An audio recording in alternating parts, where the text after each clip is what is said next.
Zoom bağlantımızda Ruslan Məhərrəmov var. Bakı demək, Taksi TV Bakunun rəhbəridir. Xoş gördük Ruslan bəy. Xoş gördük. Taksilərin kvotasının 25 minə endirilməsi məsələsi ki, qərar şəklində Nazirlər Kabineti belə bir qərar verdi. Nəyə təsir edəcək? Keyfiyyət artacaqmı? Yoxsa qiymət mi artacaq? Taksi sürücülərin sosial vəziyyəti. Hətta belə bir şey var ki, 25 min avtomobil alacaqdı bu lisenziyanı. Amma bundan bir gün ərzində 3 sürücü də istifadə edə bilər. Yəni, burada ümumi saya təsir eləməyəcək. Belədirmi? Birinci ilk öncə onu deyim ki, bu kvota məsələsi daha öncədən var idi. Sadəcə əvvəl say belə deyək də məhdudiyyəti yox idi. Sadəcə olaraq aidiyyatı qurum üzərindən kvota müəyyənləşməsi, yəni ki, istənilən vaxt baş verə bilərdi. O ki, qaldı qiymət məsələsinə. Bəli, bu gedişat təbii ki, qiymətlərə hal-hazırda olmasa da müəyyən müddətdən sonra öz təsirini göstərəcək. Sürücülərə qalanda isə növbəli şəkildə 3 növbəyə bölünməklə səhər, günorta, axşam növbəsində 8 saat iş prinsipi ilə o formada hansısa sahibkarı maşınını idarə edə biləcək. Məsələ ondadır ki, bu ani qəbul edilən qərar oldu. Nəyə görə? Bir çox sürücü var idi ki, belə deyək, öz avtomobilinə artıq sifariş vermişlər, hansısa bir xarici ölkədən gəlməsini daha ucuz başa gəlsin deyə və yaxud da ki, 1 aydan 2 aydan sonra öz avtomobilini dəyişir və yaxud yeni bir avtomobil almaq istəyir ki, taksiyə yararlı olsun. Sadəcə indiki vəziyyətdə həmən sürücülər çıxılmaz bir vəziyyətdə qaldı. Yəni, öz avtomobillərindən bundan sonra buraxılış kartı ala bilməyəcək. Nəyə görə? Çünki hal-hazırda statistikaya əsasən 34 min 15 nə qədər buraxılış kartı müraciət olunub, yəni avtomobilə buraxılış kartı verilib. Gərək bundan sonra müraciət edənlər, noyabr ayının birindən sonra müraciət edənlər gərək gözləsin ki, avtomobil sayı 25 mindən aşağı düşsün və bunlar növbəli şəkildə hər hansısa bir sürücü növbəli şəkildə kart üçün müraciət eləsin. Burada şəffaflıq hansı dərəcədə? Bir dəqiqə üzr istəyirəm, o şəffaflığı soruşacağım, elə yaxşı məqama gəldiniz. Amma bax, elə bugün elan olundu ki, taksi sürücüsü olmaq istəyənlər üçün imtahan qeydiyyatının elanı verildi. İndi mən bir dənə sual verim sizə. Əgər bu hələ gözləyirlərsə, yəni artıq aşıblarsa indi mövcud olan kvotanı, onda bu Dövlət İmtahan Mərkəzi niyə imtahan keçirir? Elçin bəy, burada taksi sürücüsü olmaq istəyənə məhdudiyyət qoyulmur. Aydındır. Aydındır, amma indi yəni faktik olaraq var da o qədər taksi sürücüsü, yoxsa çatışmır? Yox, taksi sürücüsü avtomobil sayından zaten indiki hal-hazırki vəziyyətdə də çoxdur. Çünki sahibkarlar var ki, taksi şəhadətnaməsi olan sürücünü qəbul edir öz şirkətinə, öz avtomobilinə həmin sürücünün hesabına buraxılış kartı alır. Zaten bu dəqiqə sürücü sayı çoxdur. Və ona görə soruşdum, yəni nə zərurət var? Bəli. Məsəl üçün, belə deyək ki, 25 min, tutalım indiki hal-hazırki vəziyyəti deyəm, 34 min, 30 min taksi varsa, bunu 3 növbəyə böləndə 90 min sürücü deməkdir. Yəni, növbəli şəkildə işləsələr 90 min sürücü deməkdir. 8 saat iş prinsipini nəzərə alsa.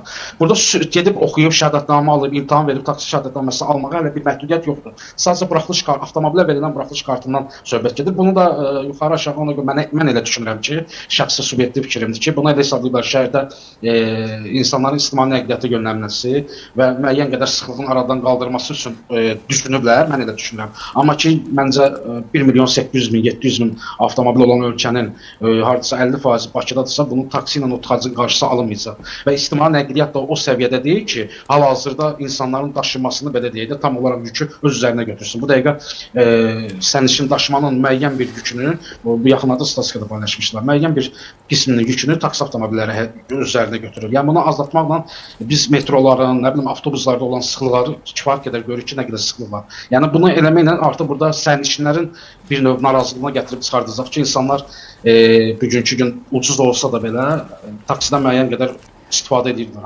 Ucuzdur metro, üzr istəyirəm, taksi ucuzdur bizdə? Mənim düşüncəmə görə bəli, ucuzdur. Yəni ki, burada yanacaq avtomobilin istismar xərcləridir. Bəs bayaq, indi Fuad mənim sizlə razılaşır ki, ucuzdur. Amma bayaq bizim sosial məsələlər üzrə ekspertimiz danışanda ki, kifayət qədər bahadır Bakıda taksi. Digər ölkələrə baxanda misalda dedik. Ölkələrə baxanda deyəndə, mən bir söz deyəm də, digər ölkələrə baxanda deyəndə, digər ölkələrdə avtomobilin qiyməti ucuz deyil də. Yəni, standart biz deçiyə alırsa, digər ölkələr də o qiymət alır. Və nəzərə alsaq ki, bir avtomobilin istismar müddəti taksidə 7 ildir və 7 ildən sonra həmən taksi sürücüsü həmən avtomobili dəyişmək məcburiyyətində qalacaq. Və dəyişdiyi halda onun indiki qazancla gəliri nə qədər olmalıdır ki, 7 ildən sonra daha yeni bir maşın alsın, taksiyə edib düşən bir maşın alsın. Yəni, biz burada taksi avtomobildə xərcləri Ruslan bəy, onda sualı belə qoyum, icazənizlə. Real qiymət nə qədər olmalıdır ki, siz dediyiniz o problemləri olmasın sürücünün, evə də nəsə apara bilsin və s. Bu məsələnin birinci tərəfi. Məsələnin ikinci tərəfi deyirsiniz, qiymət artımı ola bilər. Hara qədər arta bilər? Proqnozunuz var mı? Maksimum zaten artıra bilməzlər. Heç bir şirkət zaten artırsa da müştəri azlığı yaranacaq və həmən şirkəti bağlamaq məcburiyyətində qalar. Qalxacaq maksimum qiymət belə deyim. Tutalım bu dəqiqə Bakı şəhəri üzrə minimum 2.50-dirsə, bu maksimum olsa 4 manat olar. Yəni onu 5 manat, 10 manat minimum yaxın məsafələrə eləmələri mümkün deyil. Belə bir mümkünat yoxdur. Mənim də öz şəxsi hesablamalarıma görə 1 kilometraja düşən məbləğ burada bir insanın orta aylıq əmək haqqını nəzərə alanda, avtomobilin istismarı və şirkətin faizi, vergilər hamısı nəzərə alanda yanacaq pulu. Hamısı nəzərə alanda hardasa 80 neçə, 70 neçə qəpiyə gəlib düşür 1 kilometrajı. Bu mənim şəxsi hesablamamdır. Burada yanlış deyə bilərəm. Mütəxəssislər daha yaxşı hesablayar. Anlamadım. Bir də üzr istəyirəm, dəqiqləşdirək. Yəni kilometrin qiyməti 80 qəpik olsa, hamının yəni qazancı da olur o sürücünün, şirkətin də onu demək istədirsə, mən düzmü başa düşdüm sizi? Bəli, tamamilə doğru. Onda indi yağbal içində yaşayırlar ki, 80 qəpiklik olan xidməti 2 manat 50 qəpiyə həyata keçirirlər. Yox, Elçin bəy, indi kimsə 1 kilometr gedəcək, həmçinin qəpik ödəyəcək, elə deyil. Minimum, məsəl üçün, minimum 2 manat 50 qəpik başlayır bunu. Tutalım, indiki vəziyyətdə 1 kilometrdə gedə bilərsiniz, 3 kilometrdə. Anladım. Mən demirəm ki, nədir? Yəni, bu adam əgər vətəndaş real qiymətindən 3 dəfə, 4 dəfə artıq ödəyirsə, demək, o ödədiyi şəxsin də qazancı 3-4 dəfə çoxdur da, doğrudurmu? Sürücünün yəni qazancı yaxşıdır. İndiki vəziyyətlə baxanda bəli, günə tutalım 10 manat gəlir əldə edirsə, həmən vəziyyətdə 20 manat, 30 manat gəlir əldə edirsə, məsəl üçün. Bu hansı halda keçərlidir? Bilmədim. Əgər avtomobil həmin şəxsin özünə məxsusdursa, avtomobili hər hansısa bir leasing və ya da kredit şərti ilə əldə etməyibsə, kiməsə gündəlik pul ödəmək məcburiyyətində deyilsə, bu halda bəli. Yox, mən bir deyiləm, mən anlamadım. Bir də ola bilər mən fikri düz tutmadım, mənim üçün aydın olsun. Ümumiyyətlə iqtisadçımızdan da xahiş edirəm mənə kömək eləsin, siz də mənə kömək eləyin. Hesablama belədir ki, Bakı şəhərində xərcləri hesablasaq 1 kilometrə 80 qəpik xərcləyir taksi sürücüsü. Taksometr elə hesablayır. Yox, deyir, real hesab. Taksometr 2 manat 50 qəpik hesablayır. Necə xeyir? Yəni hansı marşrut olursa olsun 2 manat 50 qəpikdən az deyil, mən belə başa düşdüm. Minimal məbləğ. Bakı şəhəri üzrə. Bakı şəhəri üzrə. Minimal məbləğ. Yəni oturduzsa, aydın da anladım. Mən başqa şey deyirəm. Deyir, real xərc 80 qəpikdir, amma biz 2 manat 50 qəpik ödəyirik. Yox, elə deyil. Ruslan bəy. Yox, baxın, Elçin bəy, burada deyəsə biraz qarşılıqlı düşdü. Məncə də qarşılıqlı. Gəlin onda reklama baxaq, reklam vaxtı siz də fikrinizi biraz aydınlaşdırın, mənim üçün də aydın olsun. Biz reklam vaxtı Ruslan müəllimin nə demək istədiyini müəyyənləşdirdik. Söhbət reallıqda belədir ki, 1 kilometr üçün biz oturanda 2 manat 50 qəpik ödəyirik, amma sonraki o kilometrajların qiyməti düşdüyü üçün gəlir faktik çıxır 70 neçə qəpiyə, amma xərc 80 neçə qəpikdir. Təxminidir yəqin ki, bu hesablamalar. Yəni bu artıq müəyyən mənada ziyana işləyir. Bu aydındır. Qalxacağı təqdirdə dediniz ki, kilometrinə görə 4 manat ola bilər. Bu artıq kifayət qədər böyük bir rəqəmdir. Amma xərc yenə də qalacaq öz yerinə. Düzdürmü 80 qəpik? Yuxarı aşağı baxanda bəli qalacaq. Onda taksi sürücülərinə bu sərf eləyir. Doğrudurmu? Daha çox gəlir əldə edəcəklər o cəhətdən bəli. Demək, taksi sürücüləri üçün yaxşıdır. Yox? Yox, təbii. Niyə? Çünki bugün taksi sürücüsü... Yox, müəllimin dediyi bəlkə də ona görədir ki, müştəri azalacaq. Yox, ötəksinin də bəlkə ayrı şey deyəcək. Bir də Ruslan bəy. Bəlkə də bir taksi sürücüsü 20 müştərini aparırsa, sabah aparacaq 2 müştəri və eyni gəlirlər eləyəcək bir dənə üstü. Amma xərci az çıxacaq axı. Yəni ona nə deyirlər? Amortizasiya xərcləri. Azdırmı?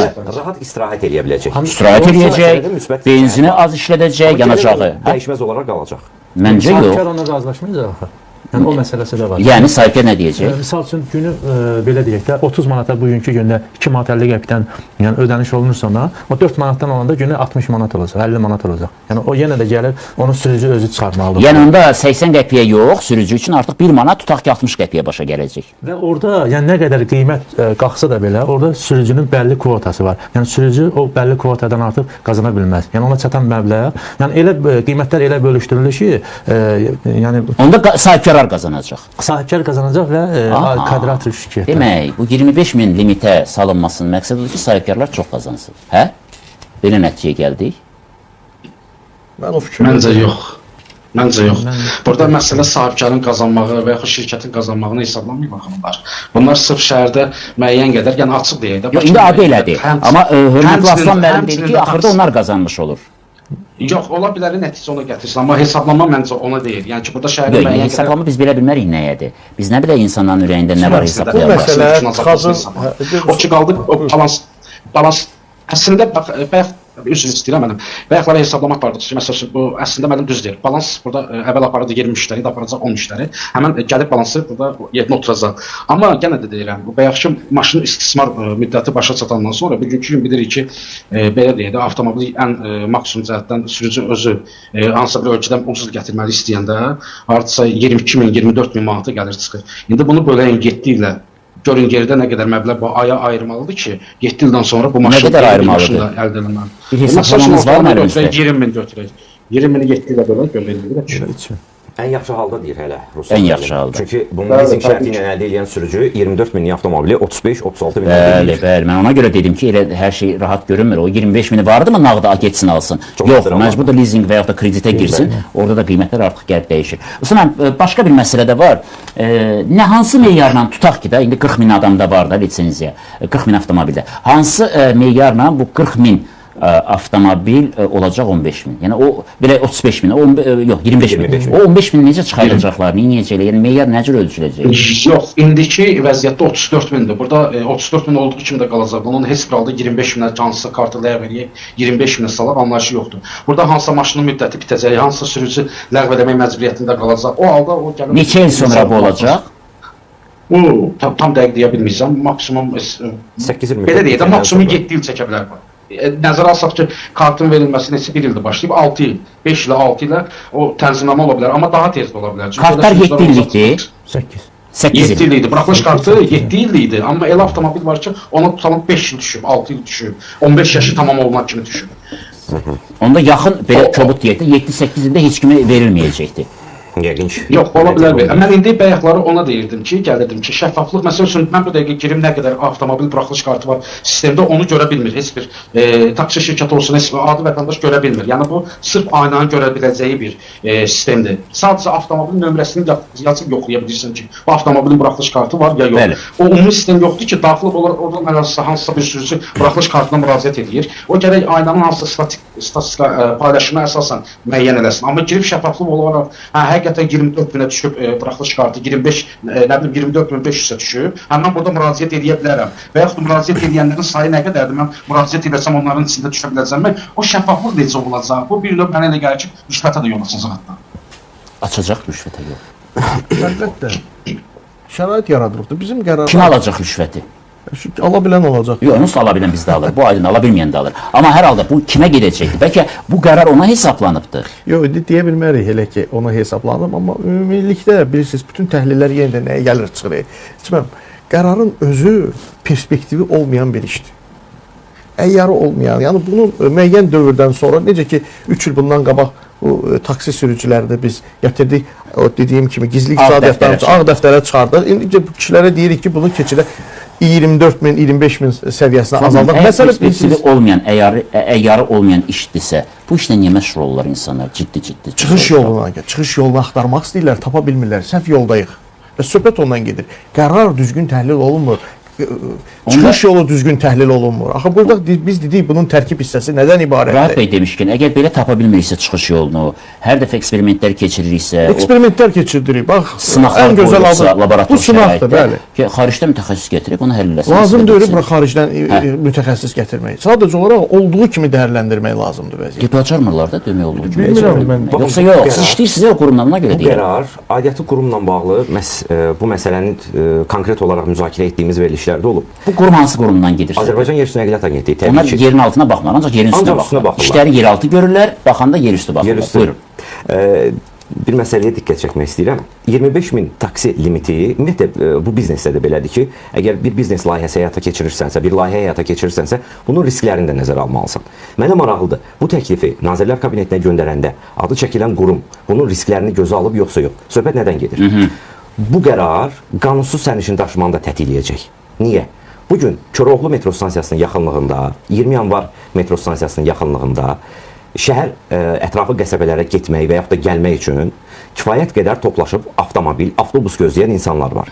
Həmin o tələbi biz avtobusla qarşılaya bilirikmi? Xeyr, qarşılaya bilmirik. Qarşıladığımız halda da müəyyən bir qism avtobuslar ümumiyyətlə istifadəyə yararsızdır. Və biz bunu qarşılaya bilmədiyimiz halda taksi qiymətləri də 25 minlik limit çərçivəsində qalxacaqsa, deməli, vətəndaş piyada gedəsi deyil. Misal üçün Koroğlu metro stansiyasının Neyniyəcək yanından bəs? Mərdəkana gedəsi deyil piyada. Məcburdur ki, həmin o manatlıq taksi dediyimiz, həmin o sferada çalışan vətəndaşlar aktivləşəcək.